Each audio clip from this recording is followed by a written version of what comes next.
डर ये अब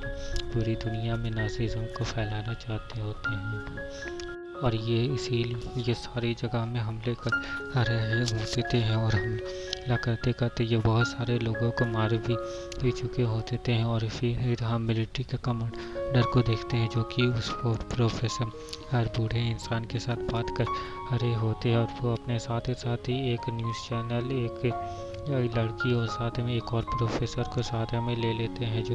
वो सारे लोग आपस में ये सारी बातों को डिसाइड करते हैं कि ये सारी बातों को समझते हैं कि जो वो शार्क से हवा में उड़ रहे हैं वो प्लेनों को भी तबाह कर देते हैं, जो कि एयरफोर्स का काम कर रहे हो देते हैं। और वो सब और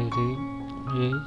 जो शार्क्स है उनकी बॉडी में किसी हाई तरह के केमिकल्स को चेंज करके उन्हें इस तरह से बनाया गया है ताकि वो लोग हवा में उड़ सके, और ये कि ये किसी बड़े दिमाग वाले इंसान का काम है, तभी वो लोग हवा में उड़ पा रहे हैं। और तो और जो इंजेक्शन उनमें लगाया गया है वो ज़मीन से 4000 मीटर की ऊंचाई तक उड़ सकते हैं।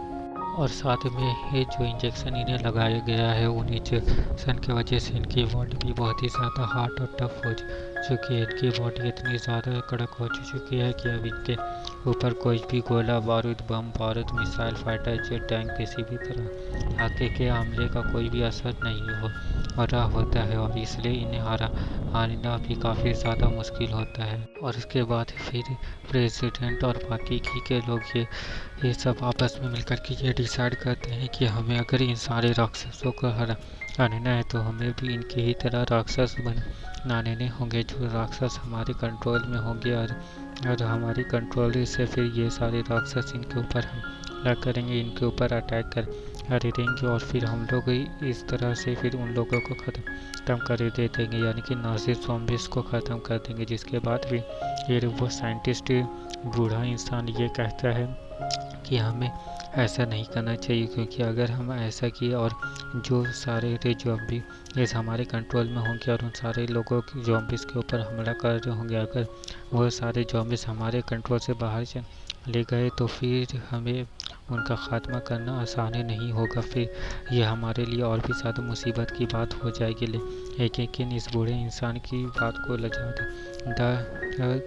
ये लोग ध्यान में नहीं देते हैं, और प्रेसिडेंट मिलिट्री के कैप्टन और बाकी के लोग भी ज़ॉम्बी बनाने की इजाज़त दे देते हैं। जिसके बाद फिर हम लोग काफ़ी ज़्यादा टाइम के बाद एक सीन को देखते हैं जो कि काफ़ी ज़्यादा टेंशन वाला होता है, क्योंकि सारे के सारे फ्लाइट से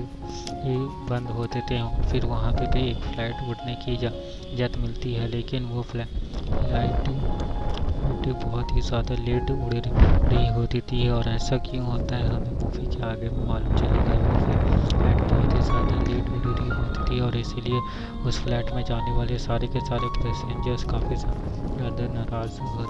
होते हैं। लेकिन फिर तभी वहाँ पे ऑर्डर हो देता है कि ये फ्लाइट को अब हवा में उड़ाया जाएगा, जो करके सारे लोग काफ़ी ज़्यादा खुश हो जाते हैं, और फिर प्लेन के अंदर बैठने लगते हैं, और प्लेन के अंदर बैठ करके फिर सारे लोगों के साथ ये प्लेन हवा में उड़ता है। और इस प्लेन को वो दोनों लड़कियाँ जो कि उस बूढ़े इंसान की बेटी होती है, वो दोनों लड़कियाँ इन सारे प्लेन्स के ऊपर नज़र रखने लगती है। साथ में गवर्नमेंट के फाइटर जेट्स भी इन सारे प्लेन्स के ऊपर नज़र रखे हुए होते हैं कि कहीं इन प्लेन्स के